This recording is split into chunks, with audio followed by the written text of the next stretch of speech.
하나님께서 우리에게 주시는 말씀은 신약성경 빌레몬서 1장 13절에서 21절까지의 말씀입니다. 제가 보는 성경으로 신약 352쪽입니다.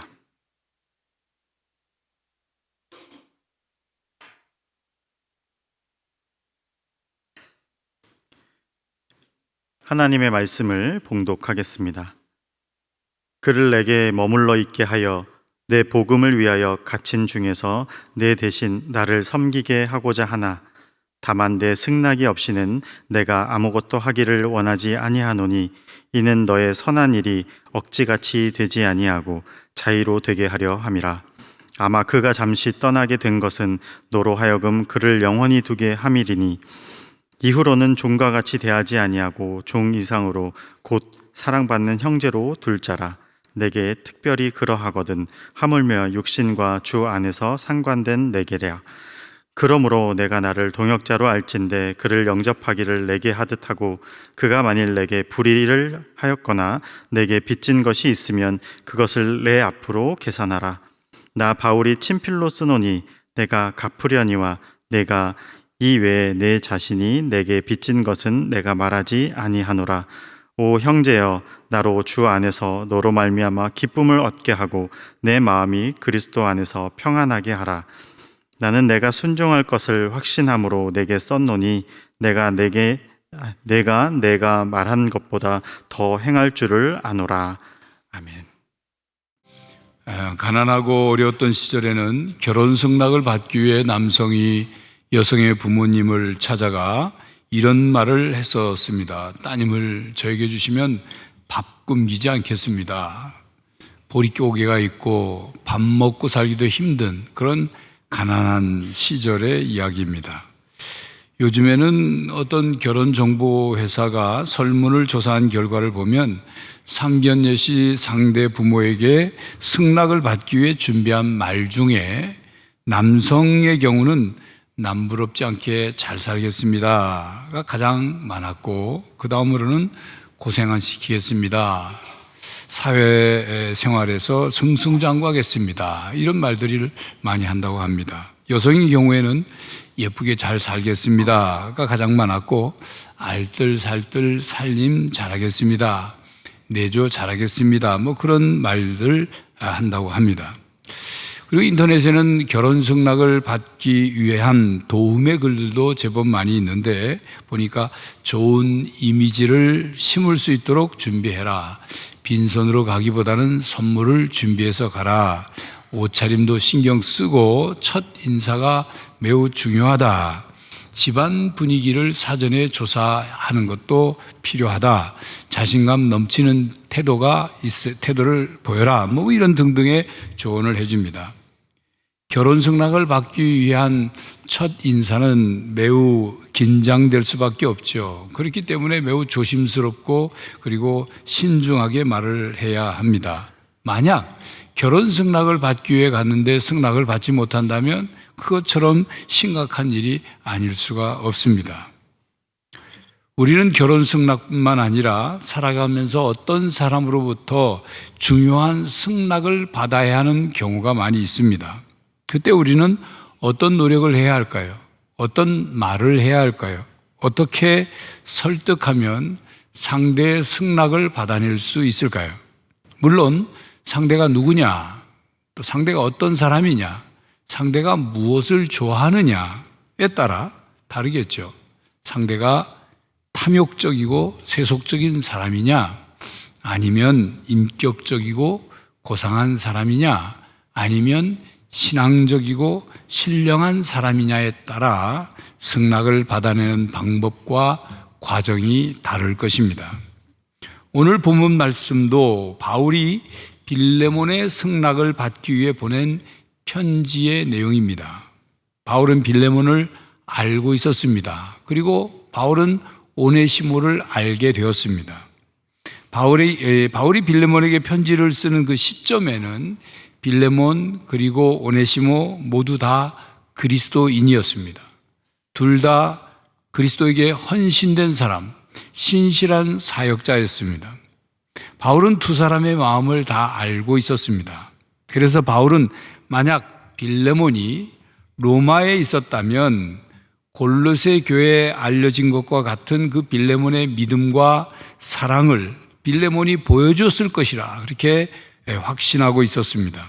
그리고 만약 오네시모가 로마에 머문다면 복음을 위하여 갇혀있는 바울을 빌레몬을 대신하여 오네시모가 바울을 섬길 것이라 그렇게 말했습니다. 본문 13절입니다.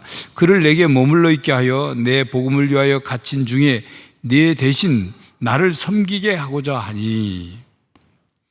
그러나 바울은 빌레몬의 승낙 없이는 아무것도 하기를 원치 않았습니다. 14절입니다. 다만 내 승낙 없이는 내가 아무것도 하기를 원하지 아니하노니 이는 너의 선한 일이 억지같이 되지 아니하고 자의로 되게 하려 함이라.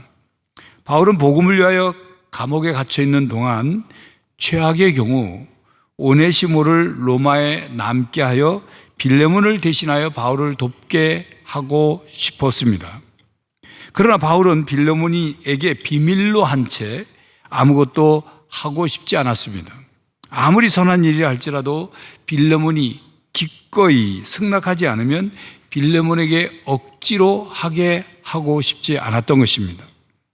이렇게 바울이 빌레몬에게 승낙받고자 하는 것은 오네시모를 바울 곁에 두고 빌레몬을 대신하여 바울을 섬기도록 하려는 것입니다. 만일 빌레몬이 바울과 함께 있다면 분명 빌레몬은 어떤 가능한 방법으로든 바울을 도와줬을 것입니다.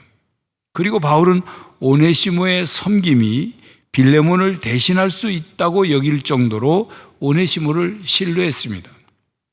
그래서 바울이 오네시모를 그냥 바울 곁에 붙잡아 두더라도 빌레몬은 자기 대신 오네시모가 바울을 도와주게 했을 것입니다. 왜냐하면 빌레몬은 골로새에 있는 다른 교인들에게 사랑을 베풀고 위로하고 격려했으며 나그네를 대접하고 관용을 베풀었으며 섬기는 것을 잘하는 그런 사람이기 때문입니다. 그렇기 때문에 바울은 오네시모를 바울 곁에 붙잡아 두고자 하는 마음에 대해 빌레몬에게 신중하게 검토해 줄 것을 지금 요청하는 것입니다. 그래서 12절 말씀대로 바울은 신복, 즉 자기의 심장과 같은 오네시모를 먼저 골로새에 있는 빌레몬에게 보낸 것입니다.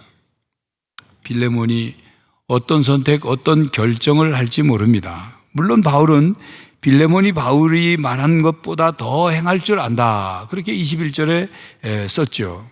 그렇지만 빌레몬의 선택과 결정을 기다리기 위해서 오네시모를 골로새로 보내고 나서 바울의 마음은 어땠을까요? 요즘 같으면 비행기를 타고 휙 다녀오면 되지만 로마에서 골로새까지의 거리가 약 1500km가 되는 거리인데 당시의 교통수단과 이동 방법으로는 상당한 시일이 걸릴 것입니다.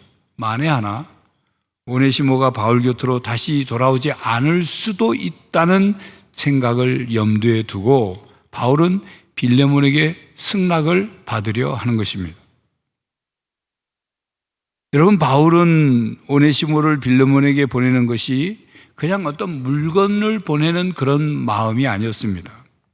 감옥에서 낳은 아들과 같고 그리고 자신에게 심장과 같은 신복을 보내는 것이니 그냥 서운한 감정 그런 정도의까지 아니었습니다.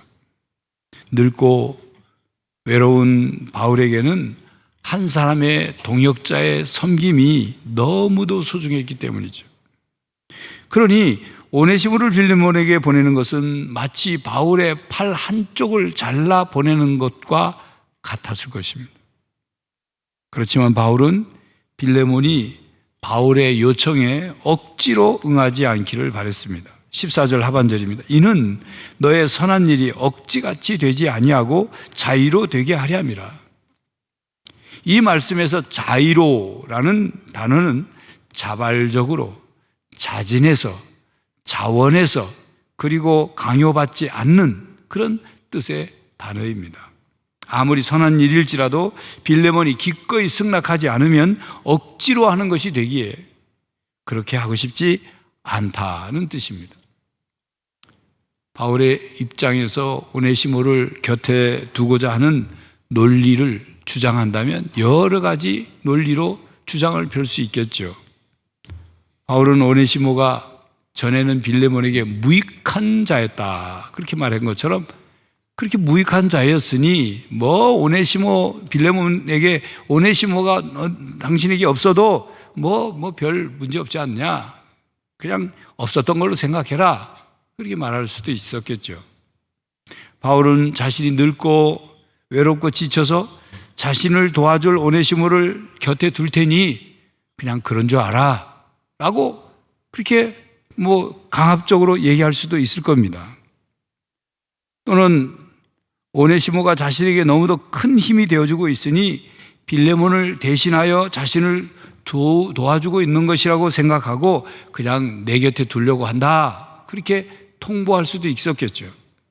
그리고 빌레몬의 집에 다른 종들도 있었을 것이고 오네시모가 도망친 후에 빌레몬의 집에 별 문제가 없었던 것을 보면 오네시모가 한 명이 없다고 큰일 나는 것 아니지 않느냐.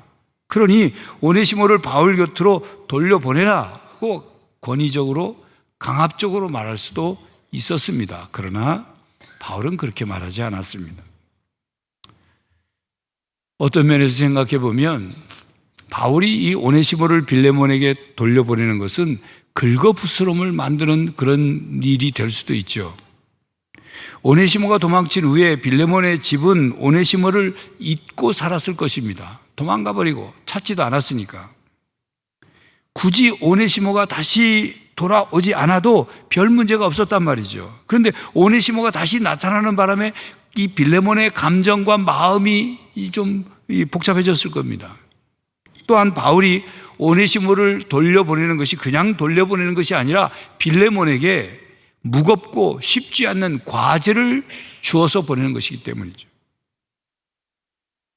바울은 선한 일을 강요하거나 강제에 의해서 빌레몬이 마지못해 하는 것이 아니라 자의로, 자발적으로, 자원해서 하기를 원했습니다. 그래야 선한 일을 하고서 모두 기쁠 수가 있기 때문이죠. 선한 일을 하긴 하였는데 뭔가 찜찜한 일이 되지 않기를 원한 거죠. 고구마를 먹다가 얹힌 것처럼 그런 일이 되지 않기를, 뒤끝이 계속 뭔가 남는 그런 일이 되지 않기를 바랬던 것입니다.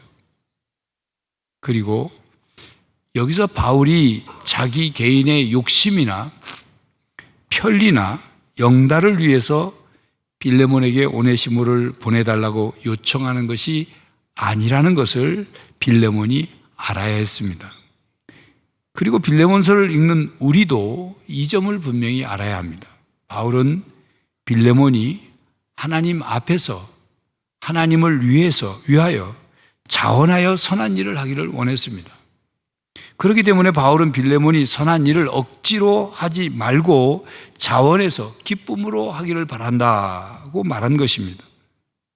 빌레몬이 바울과의 개인적인 인간관계 때문에 혹은 바울과의 어떤 정 때문에 바울의 얼굴을 봐서 바울이 불쌍해서 그냥 억지로 마지못해 그렇게 오네시모를 바울에게 보내는 것이 되지 않기를 바랬던 것입니다. 그렇습니다, 여러분.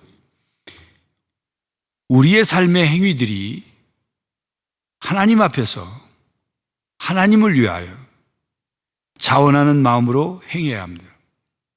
그렇게 우리는 자원하는 마음으로 신앙생활을 해야 합니다. 신앙생활 중에 자원하는 마음이 무엇보다도 중요한 것은 예배생활입니다. 예배생활을 어떻게 하고 있는가를 보면 그의 신앙생활이 자원하는 마음으로 하고 있는지 그렇지 않은지를 알 수 있기 때문입니다. 신앙생활의 기초이자 핵심인 예배를 자원하는 마음으로 드려야 하나님을 만날 수 있습니다. 하나님께서는 영과 진리로 예배하는 사람을 찾으신다고 하셨습니다. 영과 진리로 예배한다는 한다는 것은 그 안에 있는 신앙적 자세는 바로 자의로, 자발적으로, 자원해서 뭔가 사모하는 마음으로 갈망하는 마음으로, 기뻐하는 마음으로 예배를 드린다, 그런 뜻이죠. 성경을 보면 자원하는 마음이 없는 제사, 마음이 담기지 않는 예배를 하나님은 거절하셨습니다. 하나님께서는 아벨의 제사는 받으셨는데 가인의 제사는 받지 않으셨습니다. 왜 그렇겠습니까? 이스라엘 백성들이 자원하는 마음이 없이 제사를 하나님께 드리니까 하나님이 뭐라고 말씀하셨냐면 너희의 제사가 역겹다 그러셨어요. 그 예배를 거절하셨어요. 성도 여러분, 자원하는 마음으로 예배를 드리시기를 바랍니다. 혹시 여러분 중에 마지못해 교회 나오신 분이 있습니까? 아내의 등살에 못 이겨서, 부모의 잔소리 때문에 도살장에 끌려가는 모처럼 그렇게 마지못해 나왔습니까? 자, 그렇다면 기왕 예배의 자리에 나오셨으니 억지로 수동적으로 시간을 보내지 마시고 마음을 바꿔서 적극적으로 또 긍정적으로 자원하는 마음으로, 갈망하는 마음으로 예배를 드리시고 예배를 통해서 하나님의 말씀, 하나님의 은혜를 깨달을 수 있기를 바랍니다. 성도 여러분, 우리가 그리스도인이라면 자원하는 마음으로 하나님께 시간을 드리고 자원하는 마음으로 하나님께 물질을 드리고 자원하는 마음으로 하나님께 재능을 드리고 자원하는 마음으로 삶을 드려야 합니다. 만약 자원하는 마음으로 행하는 것이 아니고 자원하는 마음으로 선을 행하는 것이 아니면 어떤 것이냐? 이 선행의 마일리지를 쌓아서 자기 어떤 목표, 목적을 이루고자 하는 그런 것이 되어버리는 거죠. 자원하는 마음이 없게 되면 결국 억지로 하는 것이 되잖아요. 괜히 누구 때문에 하는 것, 체면 때문에 하는 것, 아니면 충동적으로 한다든지, 아니면 그냥 아무 생각 없이 한다, 그렇게 되는 거예요. 그렇게 신앙생활을 한다면 그것은 율법적인 종교생활이 됩니다. 하나님에 대한 사랑도 없고 하나님에 대한 은혜에 대한 감격도 없는 그냥 율법적인, 행위적인, 율법적인 종교생활이 되는 거예요. 감사도 없고 감격도 없고 평안도 없고 거기에는 기쁨도 없는 거죠. 자원하는 마음으로 하지 않으면 하나님께서 받으시지 않는다 하니까 그럴 바에는 차라리 이것도 저것도 그냥 하지 말자, 이렇게 결론을 내려서는 안 됩니다. 자원하는 마음을 가질 수 있도록 다시 자신의 마음을 추스리고 하나님께 자원하는 마음을 회복시켜 달라고 간구해야 합니다. 다윗은 큰 죄를 짓고 난 후에 그의 영혼이 메말랐어요. 그리고 하나님과 자신이 점점 더 멀어지는 그런 실존을 느끼고 고백하면서 시편 51편 12절에 주의 구원의 즐거움을 내게 회복시켜 주시고 자원하는 심령을 주사 나를 붙드소서, 그렇게 간절히 기도했어요. 그렇게 다윗이 기도하니까 하나님께서 다윗의 그 자원하는 마음을 회복시켜 주셨습니다. 우리가 자원하는 마음을 가지려면 사랑하는 마음이 있어야 됩니다. 우리가 어떤 것에 관심이 있거나 어떤 것을 사랑하게 되면 그것에 대해서 억지로 하지 않죠. 자기 마음속에 마음이 움직여져서, 마음이 스스로 자원해서 움직여져서 그것을 하게 됩니다. 그렇게 우리가 우리 안에 사랑하는 마음이 생기고 자원하는 마음을 가지려면 우리가 어떻게 해야 되느냐? 십자가 앞에 서야 합니다. 십자가 앞에 서서 십자가 위에서 나를 위해 나의 죄를 위해 대신 죽으신 그 예수님을 바라봐야 돼요. 십자가 앞에 서서 내가 어떤 죄인인지, 내가 어떻게 구원을 받았는지, 예수님이 나를 어떻게 사랑해 주셨는지를 깨달아야 돼요. 그래서 우리 안에 사랑이 회복되는 겁니다. 그 사랑이 회복되면서 우리의 자원하는 마음이 하나님을 향하여, 주님을 향해 생기는 것이죠. 성도 여러분, 자원하는 마음이 없으면 우리는 선한 일을 제대로 할 수 없습니다. 한다고 하지만 결과가 이상하게 되죠. 그러나 하나님이 우리와 함께 하시면 우리는 할 수 있습니다. 하나님이 우리에게 은혜를 주시면 우리는 할 수 있어요. 하나님이 우리에게 능력을 주시면 우리가 할 수 있습니다. 그러므로 성도 여러분, 성부 하나님께서 자원하는 마음을 우리에게 주시도록 간구하고, 성자 예수님의 십자가의 사랑이 우리 안에 깨달아지고, 성령 하나님이 우리에게 감동을 주셔서 자원하는 마음으로 신앙생활을 할 수 있기를 바랍니다.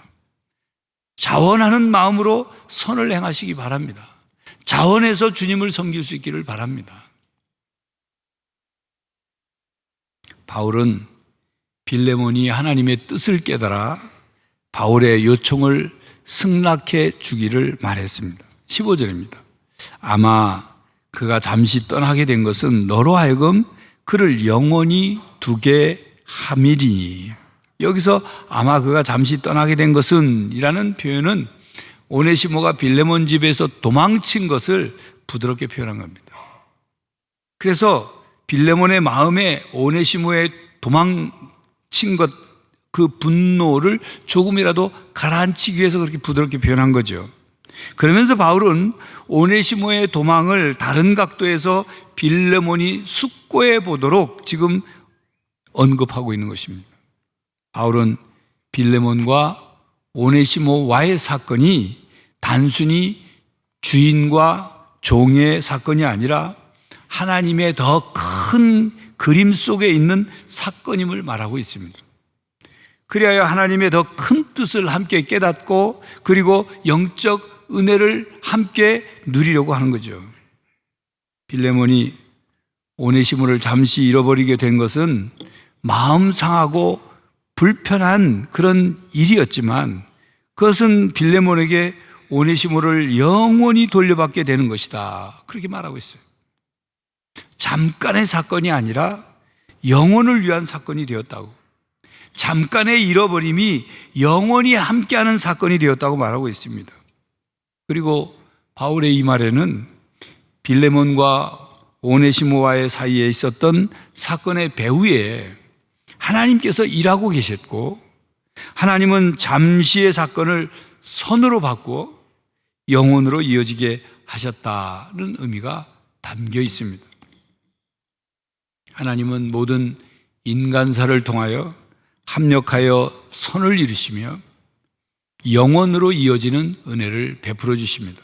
예를 들면 창세기에 보면 요셉 이야기가 나오죠. 요셉의 형들은 요셉을 미워하고 시기해서 애굽으로 가는 상인들에게 팔아버렸습니다.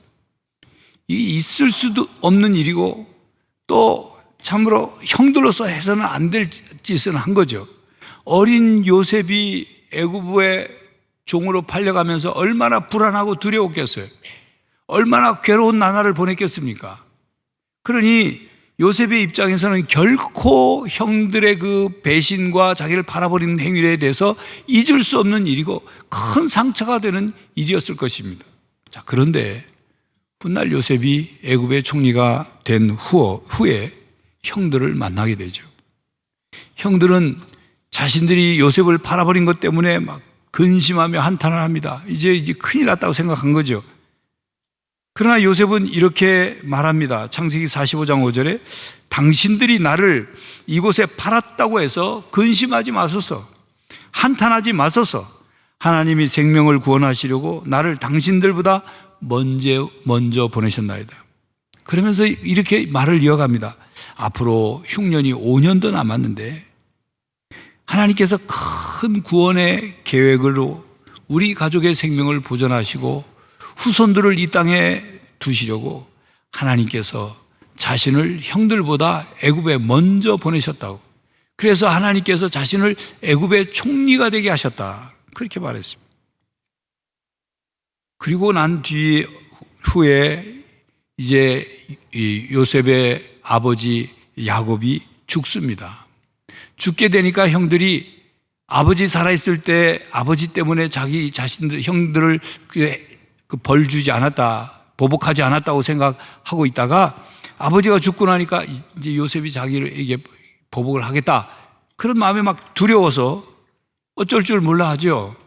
그랬더니 요셉이 창세기 50장 20절에 이런 말로 형들에게 안심을 시킵니다.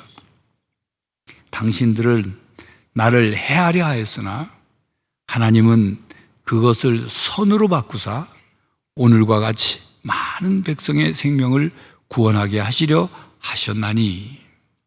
하나님께서 형들의 배신도 선으로 바꾸어서 사용하셨다, 그래 말합니다. 하나님께서 합력하여 선을 이루신 일에 대한 요셉의 신앙 고백이죠. 자, 본문으로 돌아와서, 비록 빌레몬은 오네시모가 불의한 일을 행하고 뭔가를 훔쳐서 도망가 버려서 오네시모를 잃어버렸어요. 그것은 잠시였습니다. 빌레몬은 결국 다시 오네시모를 되찾게 되었습니다. 새롭게 변화된 오네시모를 되찾았어요. 무익했던 그가 유익한 사람으로 돌아왔어요. 하나님은 빌레몬과 오네시모의 관계를 선으로 바꾸셔서 영원으로 이어지는 관계가 되게 하셨습니다. 오네시모는 도망갔지만 하나님의 은혜가 그와 함께 따라가셨죠. 함께 하셨어요. 빌레몬은 종인 오네시모라는 재산을 잃어버렸었지만 하나님께서 빌레몬의 마음을 더 풍요롭게 하셨습니다. 빌레몬은 잠시 도망간 노예 오네시모를 잃어버린 것 같았지만 그리스도인인 오네시모를 되찾게 된 것입니다. 죽임을 당해도 마땅한 오네시모를 새 생명을 얻은 그리스도인으로 만드신 하나님의 섭리와 은혜를 경험하게 된 겁니다. 그건 빌레몬과 오네시모가 함께 경험한 거죠. 그렇습니다. 하나님께서는 오네시모의 과거의 행동과 도둑질과 도망을 통해서 오네시모와 빌레몬과 바울 그리고 수많은 사람들에게 그들의 사역을 통해서 유익을 얻게 하셨어요. 하나님은 모든 일을 사용하여 합력하여 선을 이루셨습니다. 우리가 알거니와 하나님을 사랑하는 자, 곧 그의 뜻대로 부르심을 입은 자들에게는 모든 것이 합력하여 선을 이루니라는 로마서 8장 28절 말씀을 하나님이 증명해 주신 것입니다. 성도 여러분, 우리는 살면서 빌레몬이 겪은 일과 같은 일들을 겪을 수 있습니다. 불쾌한 일, 괘씸한 일, 화가 치밀어 오르는 일을 겪을 수 있습니다. 뭔가를 우리는 또한 잃어버릴 수 있습니다. 돈을 잃어버리거나 건강을 잃어버리거나 사람을 잃어버리거나 아니면 소중한 그 무엇인가를 잃어버릴 수 있습니다. 그때 여러분에게 보이는 그것이 전부가 아닐 수 있습니다. 들리는 것, 그것이 전부 아닐 수 있습니다. 느껴지는 그것이 전부가 아닐 수 있습니다. 겪고 있는 그것이 전부가 아닐 수 있습니다. 지금 겪고 있는 것, 지금 초라하고 슬프고 고통스럽고 절망스러운 내 모습이 영원히 지속될 것이라 생각하지 마십시오. 언제든지 바뀔 수 있습니다. 새로운 것이 준비되어 있습니다. 슬퍼하지 마십시오. 낙심하지 마십시오. 절망하지 마시길 바랍니다. 그리고 그것과 함께 우리는 지금의 현실과 상황 속에 역사하시는 하나님을 믿고 의지해야 합니다. 하나님의 뜻을 찾으려고 해야 합니다. 하나님의 깊고 놀라운 섭리를 믿어야 합니다. 반드시 하나님은 합력하여 선을 이루시는 하나님이시라는 사실을 믿고 확신하시길 바랍니다. 지금의 현실과 상황만 바라보는 것이 아니라 앞으로 변화되고 하나님께서 이루실 미래의 모습을 믿고 기대하시길 바랍니다. 오직 하나님의 뜻을 찾고 주님과 함께 살아가시기를 바랍니다. 성삼위 하나님께서 여러분의 삶 속에 역사하시기를 간절히 바랍니다.